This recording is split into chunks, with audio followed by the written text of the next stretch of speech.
Here we are, first episode of my new podcast, here with Keith Brophy.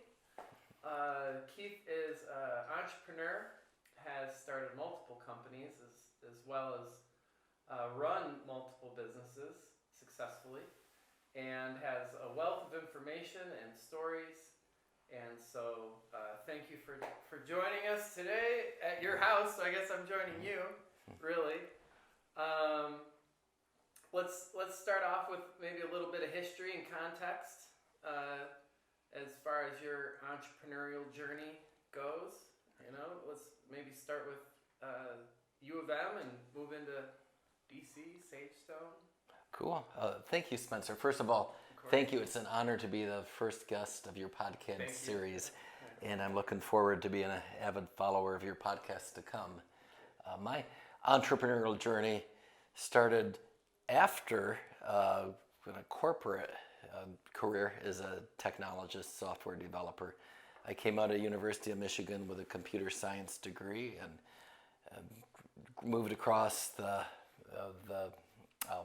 country, on the at least East Coast wise, over to the Washington, D.C. area to start a job with IBM Federal Systems and IBM System Integration, where I stayed 9 years or so. And it was a big enterprise environment. We worked with all types of customers, including governmental, but I learned so much. I stepped into incredible mentors and eventually moved back to West Michigan to like a boomerang to get back close to the area that I'd grown up in, and worked at X-Rite at the time, which was a fairly new publicly held company. It had been a private company launched maybe 20 years earlier. So it was growing rapidly, and X-Rite was producing color science, instrumentation, and software. Eventually grew to be the world leader in that category. So it was a time of from a mega enterprise of IBM. IBM ruled the world in technology at the time, and then just as I left was starting to shift a bit as mainframes fell out of prominence. And then X-Rite was on the rise. It seemed like a small company at the time coming from IBM, but I was passionate about this new thing called the internet. At IBM, I'd worked on internet-based products in projects before the internet was yet commercialized. So commercial business couldn't use the internet. Back at IBM, I did many projects on the internet, and I knew how widespread the potential of leveraging the internet was, and inspired by that, even though I loved X-Rite, I left to launch Sagestone. So Sagestone was the first company I launched, and Sagestone... Software development. Yeah, Sagestone was focused on, at the time we called it transformational software, using the internet to transform a business. Few businesses were leveraging the internet then, and we would step in often for $1 million plus type projects where businesses would kind of start to reinvent themselves around the internet. Did the mentors from U of M help with that at all? You had mentioned. Did that transfer? It did transfer. I had mentors at U of M, professors and colleagues, mentors at IBM, many awesome technologists, awesome people managers that inspired me. But I did face the typical challenge of the entrepreneur launching a business out of the blue. I had no family history of businesses. I had no context. I did have a number of great partners that came along with me, and to start this business. And you wrote a book. Leading up to the launching of Sagestone, I wrote 3 books, each of them 800 to 1,000 pagers, focused on some of these emerging internet technologies, and that money, although modest in the big scheme of things, the money from doing the books, which I would write from like 11 p.m. to 4 a.m.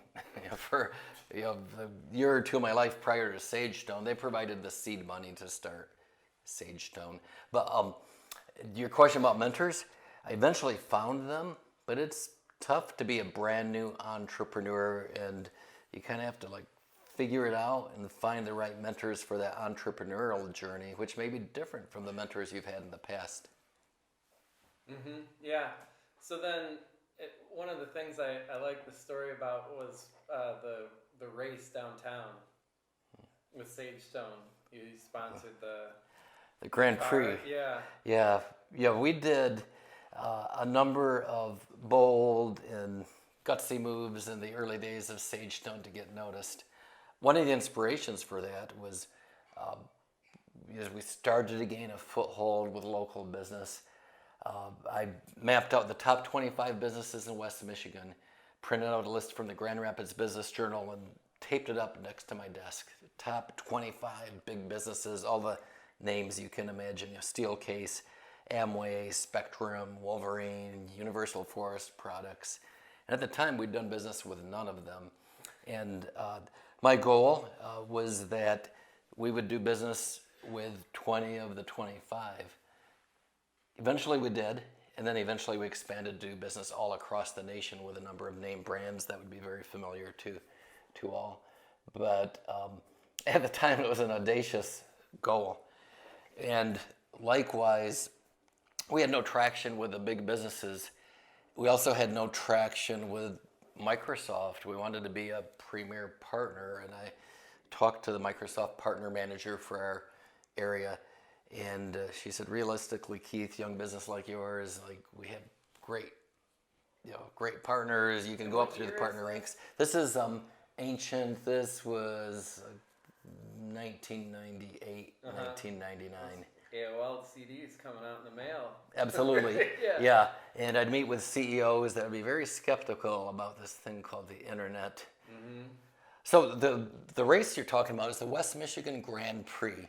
And it was an event that went right through the downtown of Grand Rapids, circled around in front of Van Andel Arena, looped around, came down even Pearl Street. And it's a beautiful event. Around and around and around they went. And we needed to be noticed. So we took the big step of sponsoring a race car, a Dodge Viper, with a high-profile driver. Big deal in '98. I think that's the year the Vipers came out or close to it. Very big deal. Yeah. And used up more money than we had at Sage Stone. This was a roll of the dice to get noticed. And then to further leverage that, we rented a suite at what used to be the Days Inn, overlooking the course, not too far off of Pearl Street, looking down on the course where the cars went by. And we then had to fill that suite on race day. We went out and bought some models of a Dodge Viper car, little model kits with a glass case. One of our team members found a couple at Walmart and said, hey, we should give these out and use it for an incentive to come hang with us and watch the race. And I thought, CEOs and CIOs will notice if we drop off this classy looking model of a Dodge Viper, especially when we cut out our Sage Stone logo from a business card and taped it onto the side of the model. So then, sensing opportunity, I told our team, go and get more of these models. At the time, you couldn't just go to the internet and find anything you wanted. It was a different era. So our team went around West Michigan and bought up all 7 model kits. Wasn't enough. We needed 200. Eventually, they spanned pretty much the lower peninsula of Michigan, buying up models and 2s and 3s and 4s from Walmarts. Our team members put them together with their families. We cut out the logos. We had 200 glass display models of a Dodge Viper. And then our team members took those all across West Michigan. They'd walk right into the reception area of all of our biggest corporate citizens and say, we have a gift for CEO or CIO. I'd like to present it to them in person. About 20% of them we were able to present in person. The other 80% we left with a receptionist, got blocked. But it was such a cool gift, we suspected it would travel up to the decision maker. It'd be hard to ignore. Hard to ignore. Yeah. And meanwhile, I reached out to Microsoft and said, we are sponsoring this Dodge Viper. I didn't tell them it was with every last penny we had. And you got to come out to watch this race. It's going to be fun. You can hang out in our suite, food and drinks. And a lot of West Michigan's most important CIOs are going to be there hanging with us. So pitched it to Microsoft, pitched it to the West Michigan CIOs, and kept my fingers crossed that anybody would show up the day of our event. And you know where the story ends. Our suite was overflowing with West Michigan businesses. They were like, what is this business sponsoring a race car? Overflowing with our Microsoft colleagues, like, wow, there's something going on here. This is where the technologist thought leaders are hanging. And I am proud that it was authentic. Like, we believed in what we did. We had a fantastic but very small team. We knew we were transforming the world, or certainly West Michigan, with what we could do. So it was authentic passion that triggered this, but it was also scouring the state for Dodge Viper models at Walmart and having the cheekiness to hand deliver them. That's cool. Does Grand Rapids kind of a seat for family business. Do you think that played into it at all, or? I do think the family business culture of West Michigan helped us succeed. When we began to get traction, we'd tell our story, and we were grassroots, authentic, tight knit. We fit the model of the kind of business that you'd want to give a break to. And I think our sincerity and our passion just illuminated the pitches that we gave.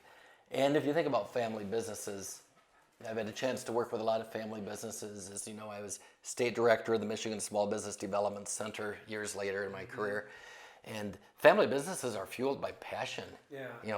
And that was the common bond. Even some of the biggest family businesses in our area, I think we connected because they felt that same passion. And it seems the decisions are, they can make decisions a lot of times where the bureaucracy of companies sometimes will slow them down, especially with scary things like new technology and stuff.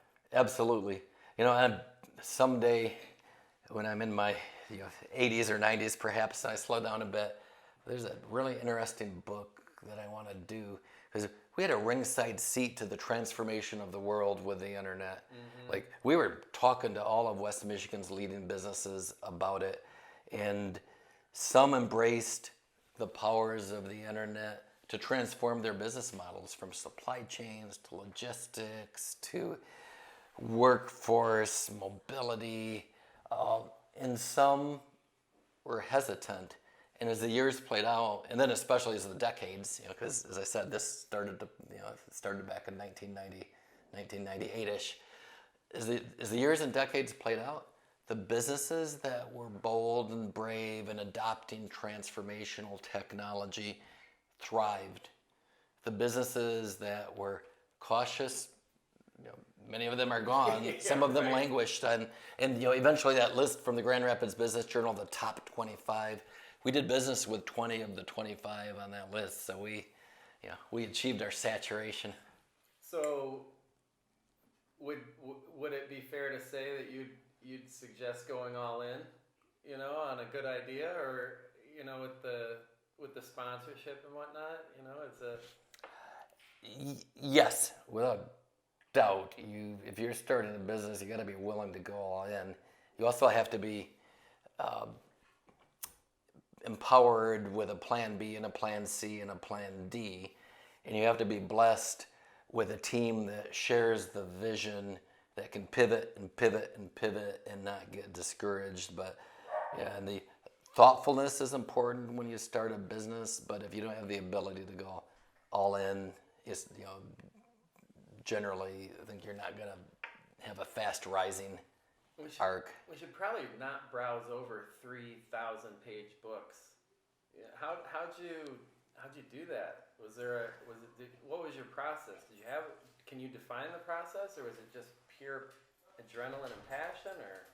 It's definitely adrenaline and passion, but I also was hugely geeky and a believer that the internet was going to change the world. And I'd worked with it at IBM deeply on governmental projects before it was approved. Was it DARPANet still then, or So at time, something like that? yeah, and I was on back in the time POSIX standards committees, which basically you can think of as a API for the internet.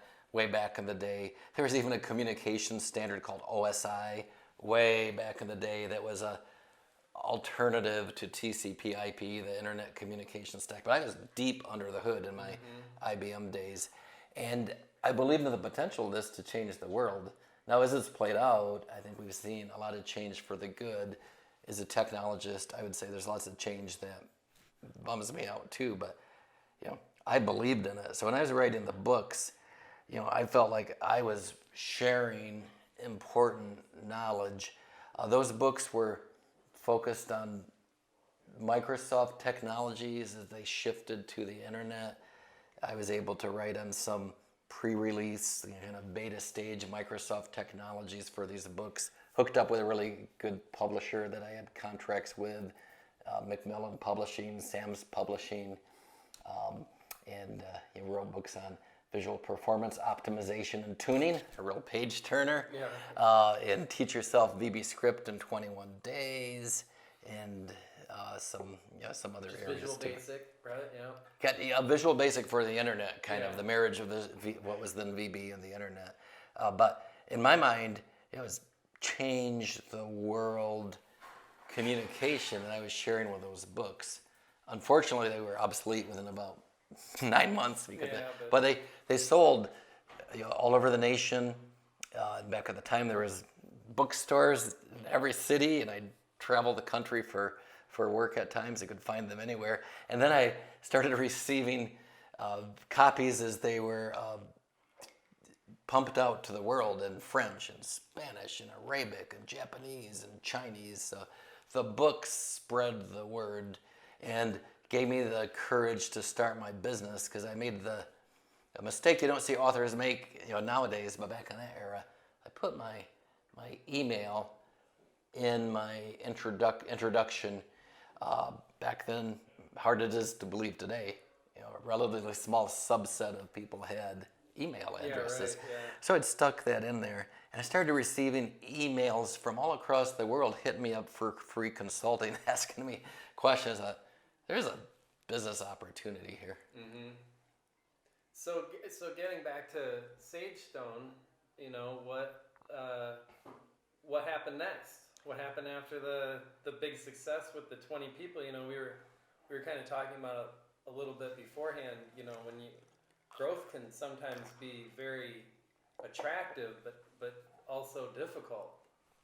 Growth can be very difficult, from a financial sense, from a human sense, from a vision sense, and businesses have to forge through that. But it was tough. In our case, we kept, this was before the age of digital marketing, so there's no paid Google search, there's no organic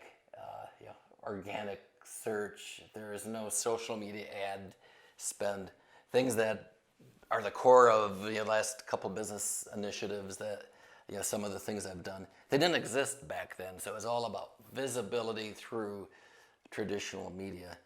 So we kept swinging for the bleachers. We sponsored the B93 birthday bash. It's a big deal. Huge deal. We're the prime sponsor with Pizza Hut back in the days where there's 80,000 people. We were the prime sponsor. Again, it was a huge leap. Country music venue, and I wouldn't put country music and technology together necessarily. Nothing against country music, of course, but I had so many. You talked about mentors, and I started to build up a cadre of mentors. I always listened to my team too, and I had partners in Sagestone. I listened to our whole team, and but man, as we did the birthday bash, I literally had multiple mentors say, "Keith, you're selling like $1 million plus sophisticated software transformation. You're not gonna." And this is an unfair characterization, so it's not my characterization, but in this, again, was an earlier era. But they'd say, "You're not gonna find that in a huge audience of alcohol-fueled, toothless country music fans. And first of all, that was not a fair characterization. I like country music. I like and it too. Yeah, I wasn't of course, toothless. yeah. And I said, no, that's not what we're finding. We went through we believed in the friend of the cousin of the nephew of the cousin of the friend of the CEO. Like at that time, it wasn't clear to where to go to get transformational software. You could go to big national companies that would massively price you out of the market. And so we just wanted to be the first name that people thought of, anybody thought of. The younger generation almost. Yeah, like 'cause- when you ask your nephew. Exactly. We knew the CEO of one of those top 25 corporations at their New Year's Eve gathering with their family would ask their 20-year-old nephew, like, hey. And they're the ones going on the birthday. And they're the ones. So Birthday Bash was co-sponsored by Sage Stone. Huge spend against all advice. We had good visibility. I went on stage and presented one of those big giant checks and donated it for the great cause they were supporting of abused kids. And in front of the stage of 80,000 people. And it was funny. You talk about the funny things along the way. I presented the check, and the B93 DJ host, he was very gracious, and we'd staged it out at a time. Hey, thank you, Keith, and why are you behind this cause? I made my agreed upon one sentence. He said, thank you, and good to see you, Keith, thanks, and shook my hand. And I started to step off the stage, and he turned to me and was like, I thought he was beckoning me back. And I realized soon after, he was actually like, yeah, thanks, kind of get out of here. But I'm starting to walk off. I thought he was beckoning back. So, and I take a step towards him uncertainly. And then he says to these 80,000 people in the audience, Keith has something more to share with us. And thrust the microphone in my hand in front of the big crowd. And I gave a good spiel, but it was definitely a high pressure moment. But from the B93 Birthday Bash, we had huge business rolled in. So each one of these kind of gutsy moves that'd be recommended against by most paid off for us. They worked because we had a passionate team that believed in the vision, and we had a plan B and a plan C and a plan D if it wiped out all of our funds. So maybe you can talk a little bit about that. Is there any secrets for instilling passion in the team? Is it something you can point to or yeah, modify? Is that the right? I've thought a lot about that over the years, and I do believe there's some secrets. The secrets sound kind of obvious and cliche when you say them, but they work. It's authenticity. Like I never cared about just one financial outcome for me. I cared about building an incredible business. It's almost over idealism, shared idealism about a utopian business that I've come to learn can never truly be created because every business will change and evolve over time. And as you grow, a lot of idealistic ideals are hard to hold true to as you grow. And it's extreme openness and accessibility with your team. Those work wonders. I've had both the upsides of those. Sage Stone had a wonderful culture, had an awesome brand. Eventually it was acquired, but we had reached that it spanned the nation. We won awards, national awards, ranging from most innovative solution in education to life sciences, healthcare. It was an award-winning, awesome journey, and it was fueled totally by those great team members that believed in the vision. I've had the downside of seeing teams become disillusioned through certain junctures in my career, and I've learned the lessons of, at times as we grew, my accessibility to the team became less because I thought the thing to do as the CEO growing the business, you do this, this, and this, you hire people to do this, and back in the early days, you're very accessible, and if I could go back in a time machine, I would have kept myself totally immersed in the team and hired other people to lead the business into the future. Instead, I tried to lead the business in the future and hire other people to steward the team. How would that have actually played out, though, do you think? Or, I mean, is that just more wishful thinking than any? Do you think that could have actually happened if you had the foresight to do it?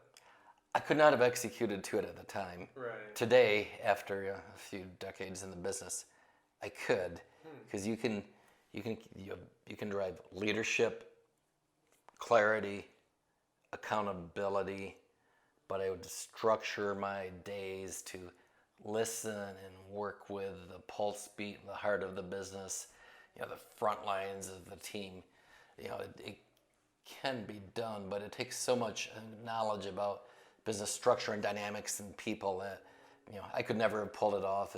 At the time, I was in my early 30s up through I turned 40 at Sagestone. We had a great ride, but I was a young entrepreneur. I was learning on the fly. Yeah. And it seems easier said than done, almost. yeah. Yeah. So you said that you got acquired. So how is that? And also, with the radical, I guess I'm reading into this, or my words, not yours, but the radical transparency, was this acquisition one of those instances where you had to practice that, or was it, how did it play out?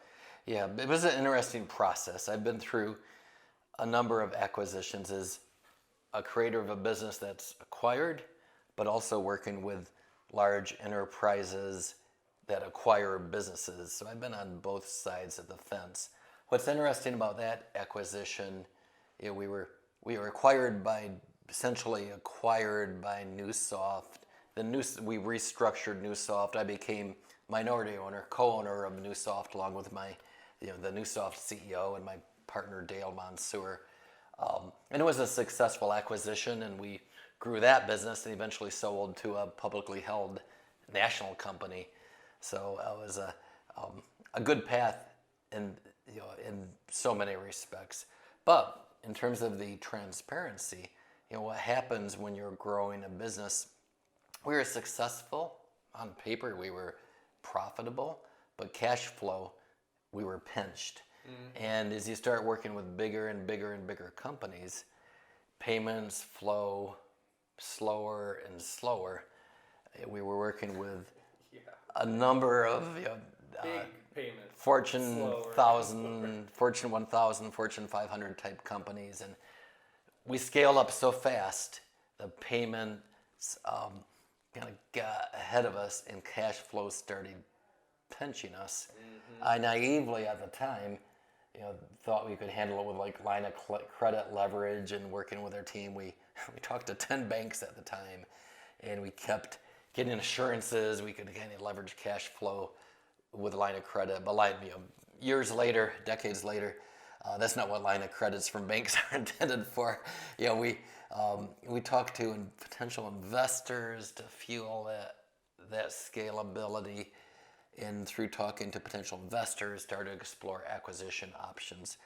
But as you enter that phase, you can't share freely. You're both ethically bound with those you're talking to not share broadly. Also legally bound in many respects to not share. So that was an interesting stage of this very open, connected culture to start having business meetings that I couldn't share with the team, where I'd shared almost everything before. And as we became Newsoft, it was an exciting step in many ways. We did software, they did infrastructure too, and 1 + 1 = 3. But it was rough for me as the founder of Sagestone, and a lot of the team felt disappointed. Disappointed that they didn't know earlier. Disappointed it was no longer Sagestone, and eventually it was a successful career path for so many, and we expanded under the Newsoft footprint. But it was tough as the Sagestone founder to lead the team through that. Fortunately, we did amazing things at Newsoft, got more national awards. We continued to, I hadn't mentioned that not only did we do tailored transformational software, we had a number of product initiatives, an initiative related to business connectivity, initiative related to a content management system, products we created, a connected learning system created for the education space. So we continued to rock and roll at the NewSoft era, but it was different than the Sagestone era. Yeah. The homespun companies are never. You can never. It's the patina of the home company is always going to be different than the corporate polish of a megalodon or something like that, however you want to call it. Yeah. And then, so then there was a third step, Sagestone, NewSoft, and then RCM, right? The national company that acquired us, RCM Technologies. And RCM was a large company with divisions in many different areas, even a nuclear reactor restart type division. So they had a broad range of things, and we became their enterprise services division. And as part of that evolution, we steered this. Dale, my partner, and I steered the enterprise division of RCM. It was interesting work. We also made some great headway. Then we had to convince our West Michigan clients, international clients too, that we were still the same capability, just in a bigger form. Let me back up just a second, because I know some service companies do dabble in making their own products, and others vehemently oppose it. Looking back on it, do you have any opinion on when it's a good idea to do products as a service company and when not to? You know what I mean? That you're going to try and sell? Super insightful question, because it usually doesn't work if a service company tries to poke at something. We did okay. We didn't have anything that became a grand slam home run, but I mentioned 3 product companies. B2B, they were really divisions of Sagestone. B2B, content management, education. One of them lost quite a bit of money, the first one we did. The other one broke even, but it sucked a lot of energy from the company. And then the third one, made a decent profit for us. Eventually tried a fourth one that was a bit ahead of its time, related to alert-based warnings and crisis situations. And we retired that one as well. But with hindsight being 2020, I would say it's tough as a service company to launch a product successfully. I have many, many friends that steer software businesses of different types, so I have lots of insights on this. And once in a while you hear a success story, but usually you can't do both very well. I think the reason is to create a product and craft it the right way. You have to be so passionate and so all in, so fast moving and so empowered. Most service companies can't empower and just let free the right group of passionate individuals. You almost need the basement-based lightning bolts to have something like that work. Why do you think that is? To have a successful product business, does it just have to start off as a product business? Has to be structured as product business from the very beginning, or? I think it takes so much fluidity, and you have to be willing to roll without really a very good plan, and pivot and reinvent and challenge and pivot and not have a plan and have less than a plan and almost like fall off a cliff and reinvent. And most service companies, once they start to get mature, and eventually Sagestone became quite mature, you begin to succeed by repeatability and process and roles and definition. So the recipe for success for a scale-up service business is kind of the opposite of the lightning bolt, non-structured early stage recipe success for innovation stewardship of the product. Yeah, okay. Because, if I'm remembering correctly, the thing after RCM was a product business. Was it not? Yes, Yeah. it was. IdeaMed. Yeah. IdeaMed was a wonderful journey, and it was a product-based business. A bit maybe before its time, we focused on digital management of chronic disease, focused primarily on Medicaid, provider type sales. We were piloting with a number of populations across the country, a number of pilots, and we focused on everything from asthma to AIDS to pulmonary, women's health, and that's where you became part of that journey, which was a wonderful synergy that we had.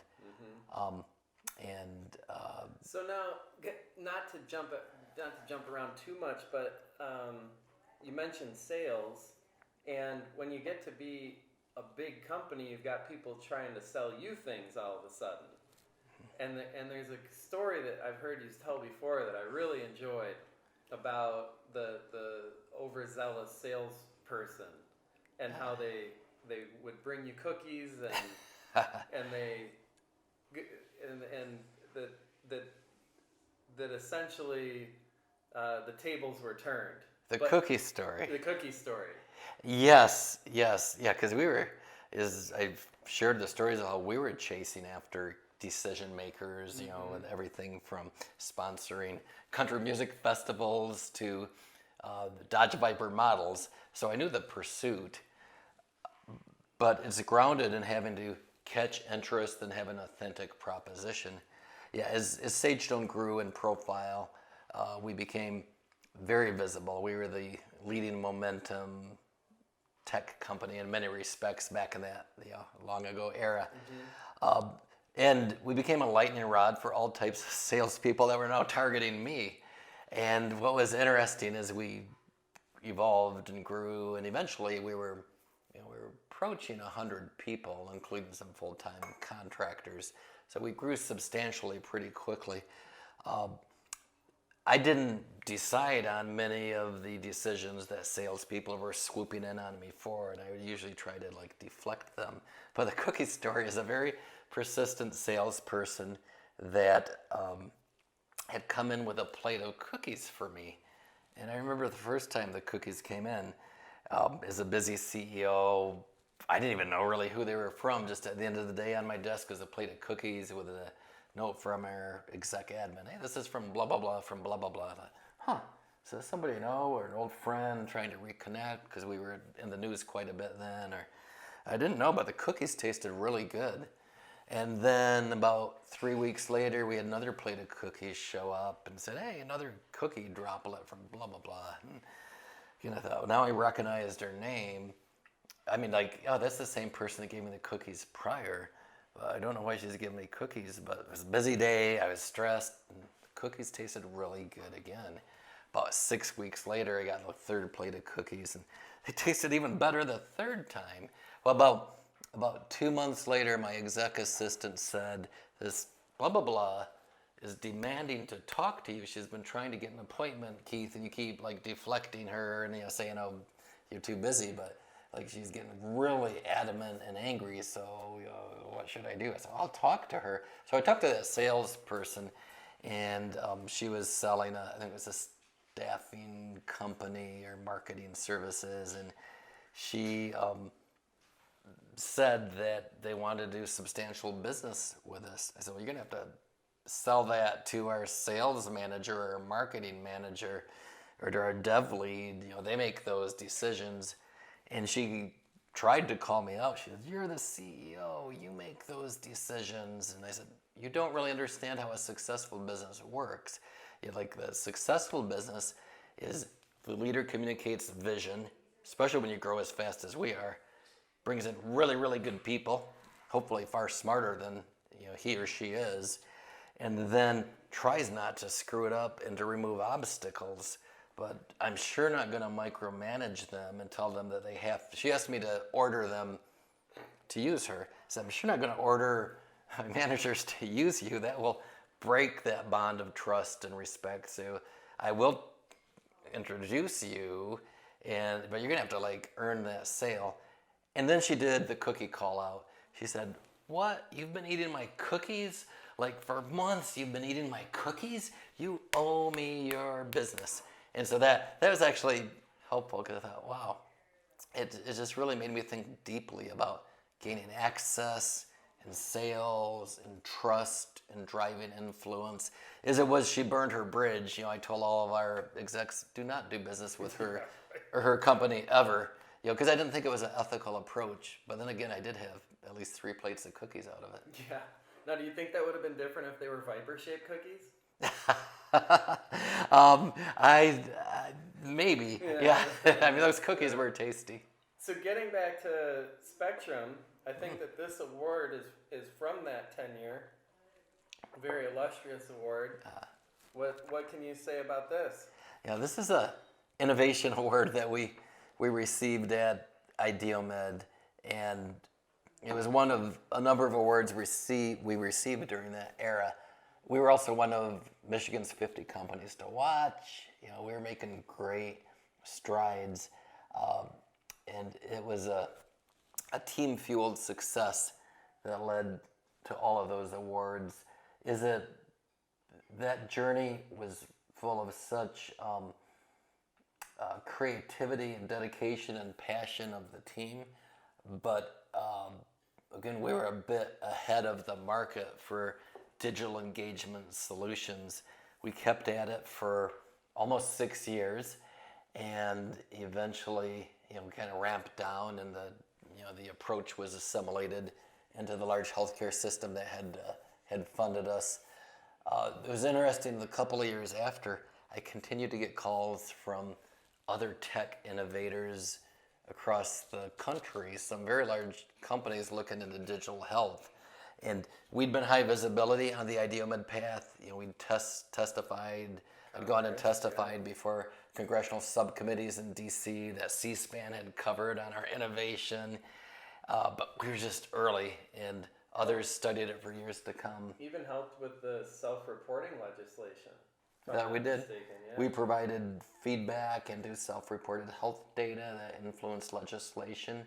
It was like one of the first protected back-end data transmitting setups. I'm not sure how exactly you say that, but yeah. It was revolutionary, really.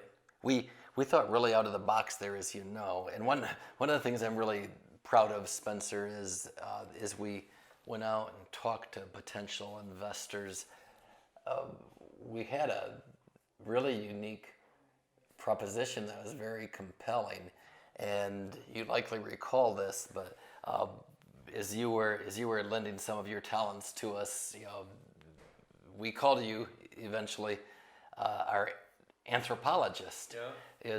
You were an anthropologist of this business, and you put together a pitch book that described the culture and the vibe and the people and the opportunity. And to this day, I'd say it's the best pitch book that I've ever been a part of. And I've been a part of a lot of pitch books. Yeah, it was fun. I think that's a lot of times that's the key is finding people that can have fun at work and do good work. Yeah, and that's one thing I wanted to mention about the IdeoMed story and about being an innovator, entrepreneur in general. I've been fortunate to always work with great people. Like, I learned what it was like to work with great people at IBM and then at X-Ray, and then I started my own business. I wasn't hiring for this technology or that. I was hiring for what you could call soft skills, but character, gutsiness, passion, kindness. We built teams that could collaborate, and I'm really proud of the teams we built because some of them have moved from company to company to company. At IdeoMed, we had multiple team members that had been part of Sagestone, and things I did after that, and after that, things I do to this day, like in my current endeavors at ADHD Online as the Chief Operating Officer, a rapidly growing, amazing company in mental health telehealth. I think we now have 7 different people that have worked with me as part of my teams at different companies. Some of them have worked with me 2 or 3 or 4 times. And I always tell those people, and kind of jokingly, maybe not, either I must be a really good leader, you must be really dumb because you keep working with me. But what it really is it's the power of team. When you get a team chemistry, that where you respect each other and can work with each other, and you get success as a leader in the kind of software technology work we're talking about, by flat hierarchies. In a way, you get the right team members. The leader really is just removing obstacles and trying to have a big listening ear, and trying not to slow them down. And so that's part of what makes an entrepreneurial journey worth it and also successful, is having the right team and creating that team chemistry. And then, so the next step was, you already mentioned it, was the SBTDC at Grand Valley. Yes. And that was a lot of, if I'm not mistaken, that was a lot of corporate mentorship, in a sense, helping small businesses to, well, you can speak to it better than I can, but what was that like, moving from running to mentoring, I guess? It was a really good journey. I'd been on the board of directors for the Small Business Development Center for a number of years, and what is a small business? How do you define a small business? I guess we should probably. Yeah, I'm not sure what the definition is today, because it can change over time, but it's basically, it can be a pretty substantially sized business by definition. So it's, it would be the majority of businesses in West Michigan, but somebody. Tens of millions is still a small business. Absolutely. Yeah. Somebody like Steelcase would not be a small business, but you can be a mature business with many tens of millions and still potentially fit the criteria. And we also worked with what they called mom and pop Main Street businesses, new tech businesses that were rapidly growing with VC funding. We worked with manufacturers, we worked with the family businesses, the whole range. I was fortunate to get that role as the state director CEO. We had a team of about 90 consultants all across the state, and we would mentor these businesses forward. Did you find a lot of patterns? Did you find a lot of people dealing with the same thing, or was it all just one-off issues? Or it was striking to me. I found a number of patterns and a number that resonated with my experience at Sagestone. The patterns are almost without fail. The business creators are extremely passionate and pour themselves into the business, which I had done with Sagestone. You can't help it. You kind of have to. And the other pattern is, it's extremely tough to recognize that you need to take the right steps to structure in a way that can let you grow and scale.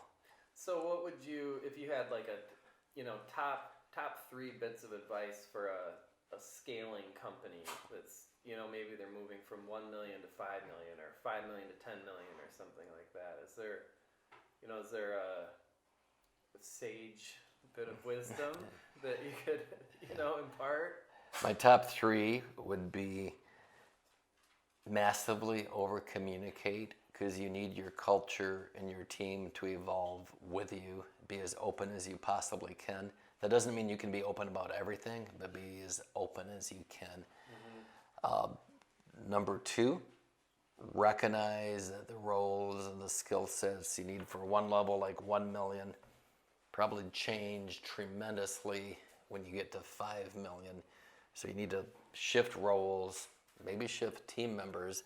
The best path, though, is you can find team members that grow, but you have to be proactive and aggressive and expose them to the skills that they need to grow into the much different business at 5 million, than at 1 million.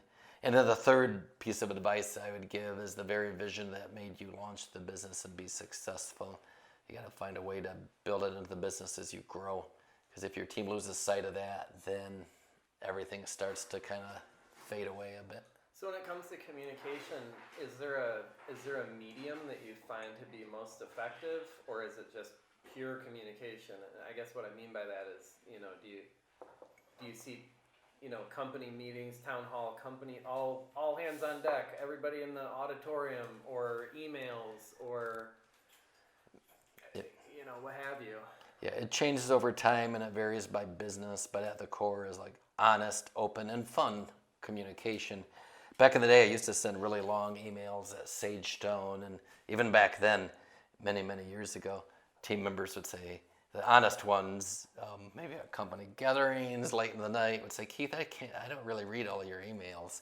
And I'd pour all these heartfelt emails with all of our vision and thoughts, and I realized even back then people didn't have the attention to go deep, at least some of the team members. Other team members would love those deep emails. But we would always have company meetings as well. We would have events, so we were pretty connected. It's multi-pronged. Yeah, fast forward to 2021, and any business leader has to recognize today the average attention span of a team member is approximately equal to that of a fruit fly, like trying to land and focus. Yeah. Like there is not an attention span due to social media, et cetera, influences that you can count on. So certainly long emails no longer work. If I sent out a long email today like I used to, I would expect probably a small subset of the team would read it.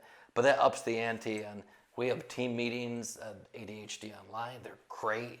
They're really engaging. We have the whole team sharing opinions. I make sure to make it a safe environment, and it's really cool because team members chime in. I queue up questions. I say, we want your honest feedback. We have lively discussions, and that is really awesome and such a great part of our culture. We had a holiday gathering recently at Nodos, and as we sat down we had a few different tables, and everybody had table assignments and table hosts. And so we sat down at our table. I was the table host, and one of our team members, as the evening progressed, and I kind of was asking the team questions like, hey, I'd like everybody to weigh in on this. They're like, Keith, I knew when I got your table that we'd be talking at your table. But I took that as a badge of honor because as a leader, if you're not engaging your team to get them engaged, you're not really a leader. And in 2004, maybe you could do that with a few memos and a meeting once a year. But in 2021, it's like front lines engagement to make that happen. One of the habits I've gotten into with long emails is I'll do an executive summary. I'll do a paragraph at the beginning, then I'll and then I'll do Yes. I don't know if it helps or not, but it helps me. It helps me write it. It's a great idea. You know, they've got, if you heard TLDR, too long didn't read. Yes, too long didn't read. Yeah. But I think even the people that kind of balk or didn't read it, I'm sure they all appreciate the fact that you're putting out the effort to do it in the first place. And yeah, it's one of those things. Even if they don't like it, it's I think still on the plus. Yeah, absolutely. And I think there's an obligation to make it engaging and fun, as much as not to come at the expense of the seriousness of any business. But a leader has to think about making the journey worthwhile for their team. Mm-hmm. This is always true, and I'm kind of happy that we're in the era of tight workforce. Everybody has to compete so hard for a workforce. I'm glad that leaders have to earn their workforce today. We're hiring just fine at ADHD Online, but we earn that workforce. We make it passionate, we make it engaging, we put them center stage of the business. So what do you think about, Apple just got in the news, I think it was today or yesterday or something, about these $180,000 bonuses they're putting out so people don't move over to Meta, Facebook. Is that enough? Do you think that's going to work? It's not always about the money, especially when you're in a position to get a $180,000 bonus. You're probably making huge money to begin with. Exactly. It's not enough. It works for a while. But, you get the amount of money you need to be happy in life and secure, I think is overestimated by many.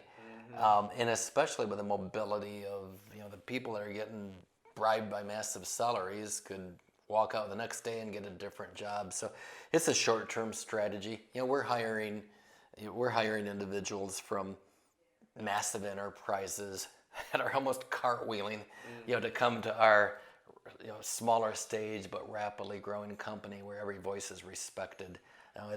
It's a short-term strategy, and I feel for those very large businesses as they battle workforce retention. Like they might be winning the battle in 2021, but will they be winning it in 2024? I don't know. And turnover at that level is devastating, or it can be. Not always, Yeah. but if you've got a key person that gets sick of it, Yeah. sometimes they can take the whole team with them. Yeah, it's kind of the beauty of the ecosystem, isn't it? Because of dynamics like that, the basement startup full of passion and wanting to make it happen has a chance still. Even in 2022 is of tomorrow. The business with passion that can move fast, that can pivot, that can have tight belief in what they're doing will outperform the big dog with certain niche areas. So you've had a lot of experience doing the politics. Is there any advice you could give to somebody that's trying to navigate that, the corporate politics? I believe that you have to be aware of corporate politics, but you can't overthink corporate politics either. It's a true dynamic.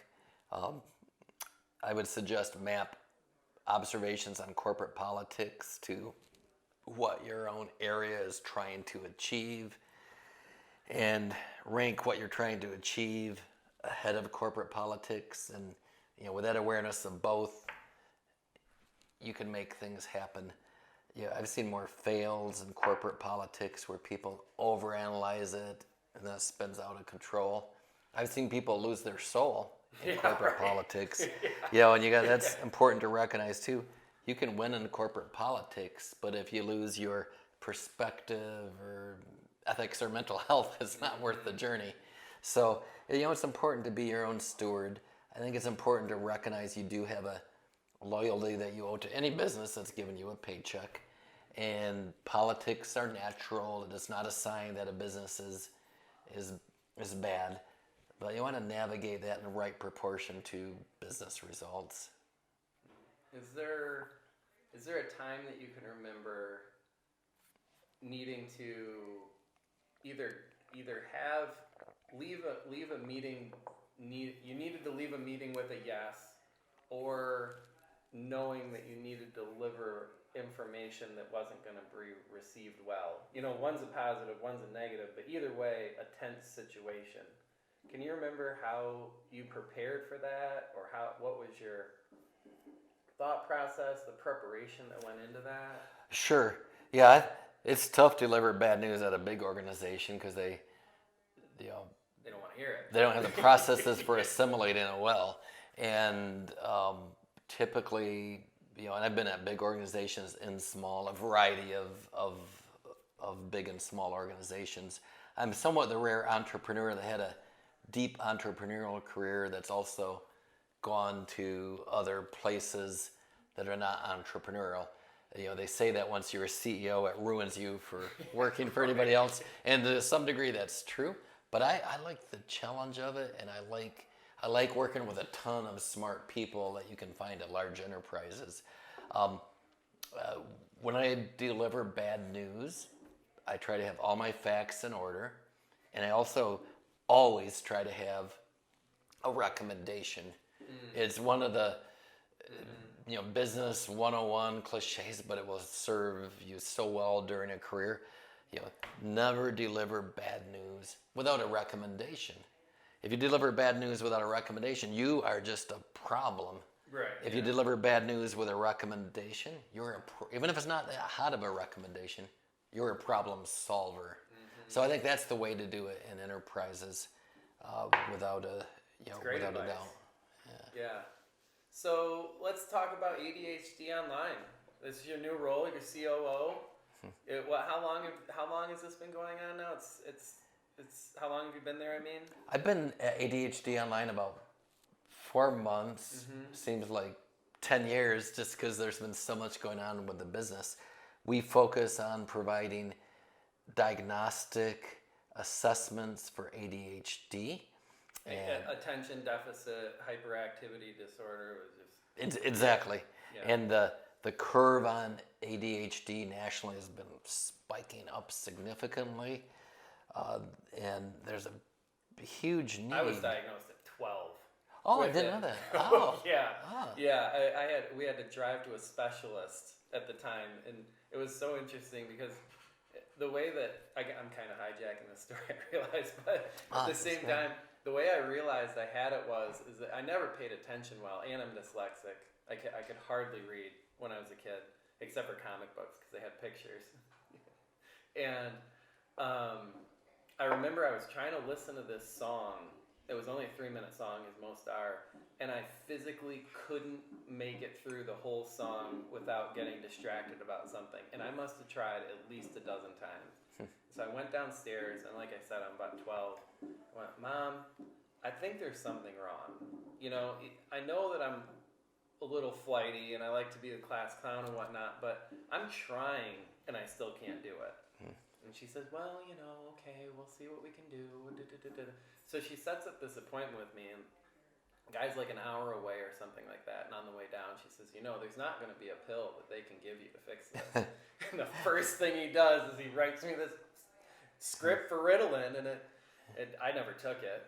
You know, I just struggled. I didn't do well in high school. You know, I just didn't. But I was great at computers, but I was terrible at reading history books. And anyway, sorry. So back to the story. Attention deficit, hyperactivity disorder, diagnostics. Well, and it's as you describe, it's so hard to figure it out. And when you're wrestling with it, where do you go?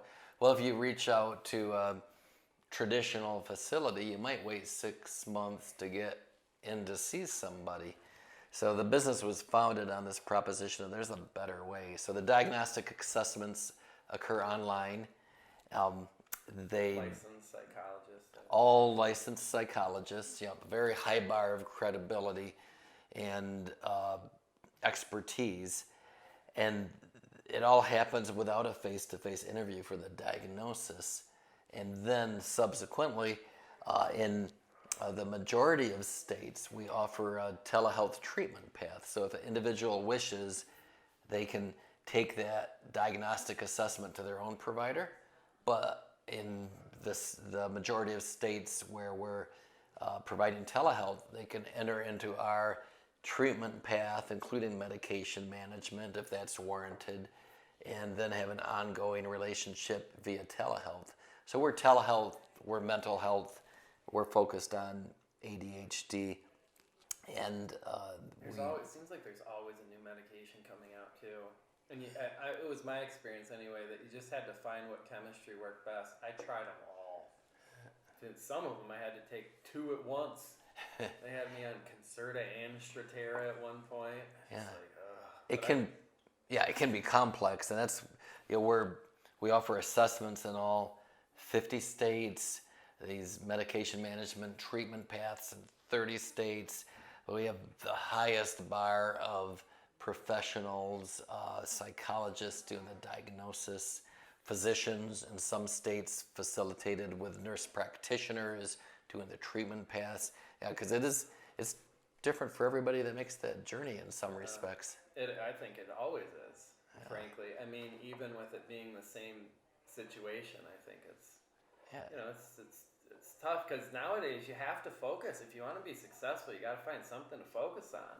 That's right. It's just like a bunch of half-done stuff never gets you anywhere. Really. Absolutely. It took me a long time to finish stuff. It was just pure brute force to teach myself to do that. So you find it rewarding though to be in this role and to be. I love this mental health telehealth space, and this company is just, we are growing rapidly. We're touching patient lives. We're kind of just getting started for the impact we'll have. Right now? This is loose because we're growing rapidly. We're probably just over 30 of headquarters people in Grand Rapids, and we have about 150. We have a live audience tonight. Thank you, Spencer. Happy New Year! Happy New Year! New Year live audience. So we have over 30 full-time team members right in West Michigan, but then we have patients across the nation, and we have 100, and this is not exact, roughly speaking, 150 psychologists, physicians supporting ADHD all across the nation. Full time or? Yeah, at varying levels depending on their practices. But we have we don't release our exact numbers, but we have many tens of thousands of patients served at this point. That's fantastic, and it's such a worthy cause too, because it's tough out there to get access to the people that you need to talk to a lot of times. That's right. It absolutely. This business is filling a vital need, and I'm just so happy to join on board. And you already mentioned it, but you've got people coming along with you, and yeah, a number of team members I've worked with at many different entities before, including Sagestone, and it's a great journey. The founders, Zach Booker and Dr. Randy Duttler, Chris Barber from the technology perspective. Zach and Randy both have openly shared they have ADHD. They know the battle personally that led them to found the company.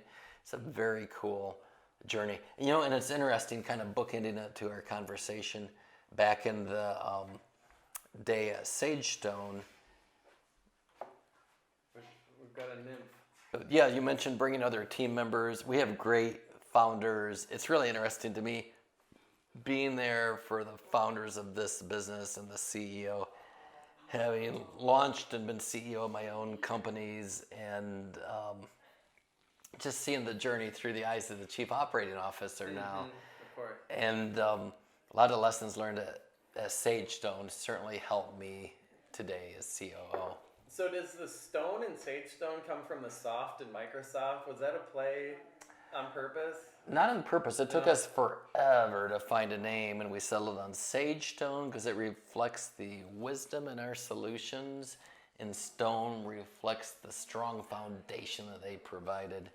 But I did want to mention the power of brand, because to this day people track me down if they say, "Hey, I heard that Sagestone is the best place in town for like software. Can you help me?"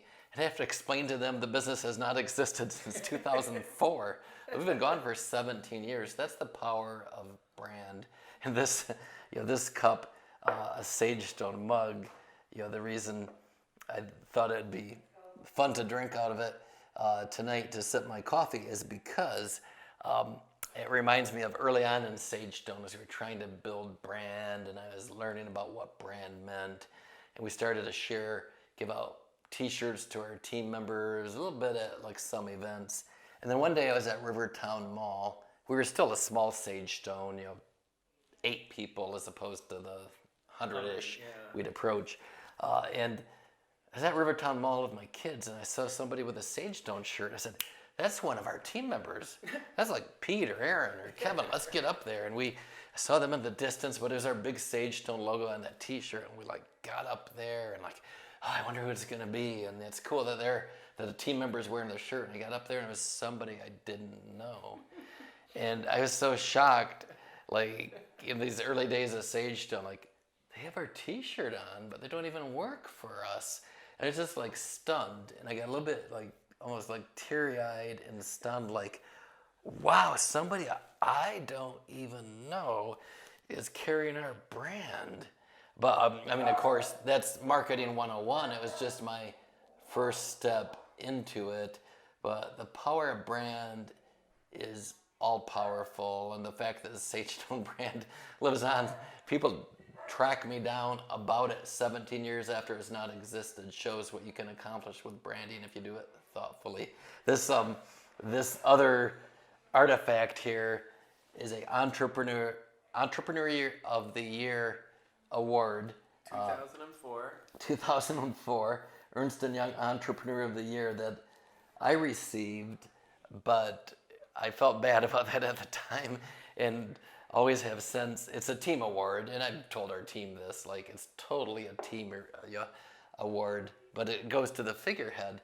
But the funny marketing thing about that is we were nominated for Entrepreneur of the Year 6 years running. The first year we were nominated, we had multiple tables of stage stoners in our business parties. They announced the winner, and it wasn't me, and it should have been. But there's crying at the tables. No, they don't. Back in the day, they didn't tell you ahead of time. It was all a surprise, and team members were crying and hugging me, and like, that's all right. Maybe we'll get it next year. Year after year after year, we didn't get it. Each year, our team would get feisty. It's an outrage. We didn't get it. Meanwhile, by about the third year, I realized I don't think I ever want to get it, because this is wonderful marketing. Each year, we'd get the visibility up for Entrepreneur of the Year. Each year, like, our customers would say, it's an outrage you didn't get it. It wasn't. Like, it was always very deserving entrepreneurs that, like, beat me as the figurehead out. But it became a whole thing, this Entrepreneur of the Year marketing event, year after year after year. Became a rally cry. Became a rally cry. And the year that I won it, I was like, shoot. Yeah. We can't use this. That is the thing. I think that so many people look at the destination and don't value the path. I think that's the path is really all you ever get. And then once you do get the goal, it's like, well, shit. Now I got to find a new goal.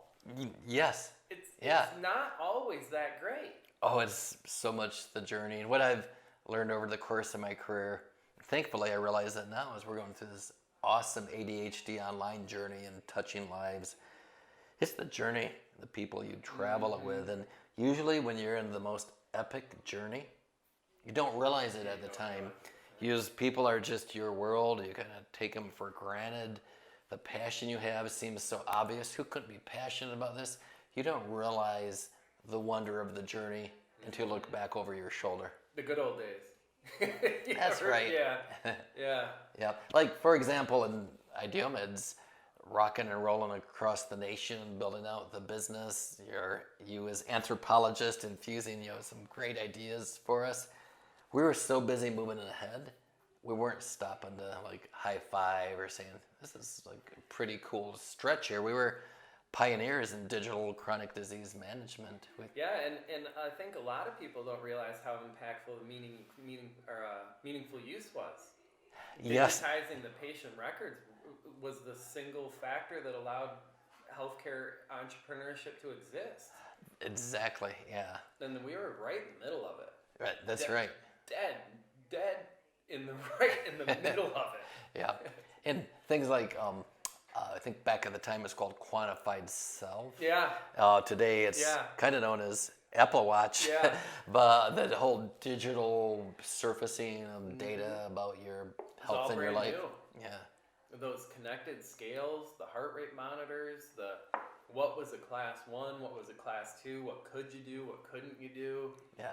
It's fascinating. Yeah. It still is, but then it was all brand new. It's creating itself. So let's move on to athletics. You're quite the athlete. Relatively speaking, thank you. You've done multiple 100-mile races, if I'm not mistaken. There was a time where you did a marathon a month with your wife, Sheila. Mm-hmm. What's the mental process for pushing through? What's the trick to get yourself to do something like that? Wow, that's a cool question. I have done. I've done 50 miles and 100 miles back in my lean youth when I was much younger, in my 20s. But I kind of kept at it, and I kind of got out of it during Sagestone. And some of those who know me will recognize I got a little chunkier, off and on for a bit with the stress of building a business. But we've been back at it for years, and Sheila and I did last year or so. We've done a couple of 50 miles. I did a swim around Mackinac Island. I did a swim across the Straits of Mackinac from St. Ignace to Mackinac City with is part of an event. It's like 4 miles. 4 miles. Yeah, and some deep currents. And most recently, the most recent 50 mile we did was a race at Cannonsburg Ski Lodge, 76 loops up the ski slope, over across the tree line, down Midwest Everest, yeah. And there was only it was like 17 starters in the various events, including the longer events. Only 4 finished, including Sheila and I. But well, I think what goes through your mind is you got to stay positive. It doesn't really make sense to do those things, so you have to have a framework of motivation and stay positive. And you have to be able to be incremental. When you're 20 miles into a 100-miler or 40 miles into a 100-miler, you don't think of it as a 100-miler. You think, I'm at mile 20. I just want to get to the aid station at mile 26. I'm at mile 40. I'm going to feel so good when I get to the 50-mile. You break it down into steps. And I think most of all, you just takes a real, it's kind of Zen-like, but it takes a real appreciation of life. Like one thing I often think about, and at some point at those events, is this may hurt, but what a lucky human experience to have nothing better to do than run 100 miles compared to all the struggles of humankind. So you kind of put it in perspective and think, this is a joy to be out here, even if my legs are tired and I'm dehydrated, and I'm exhausted and bitten by mosquitoes. What a joy to be out on the trails doing this 100-miler. You know, it's human experience. Is your mind thinking? Are you thinking things, or is it quieter or noisier than average? Massively quieter. Is it? Massively quieter. It's interesting when you do one of those ultramarathon events, it's like time disappears and time becomes only the instant of the event. The problems of life, of business, of everything just kind of disappear until you get to the finish line. So in a way, it's like a beautiful gift of this tiny little journey where everything else fades. Wow. And you just have clarity of focus, one foot in front of the other, again and again and again. Wow. I think that's a great way to wrap this up. Wow. That is a beautiful metaphor for life. Well, thank you for what you bring to the community, and I look forward to podcasts to come. Agreed. Cheers. Yeah, thank you. I think we did it. Awesome job, Spencer. Man, you have a talent for that. You really do.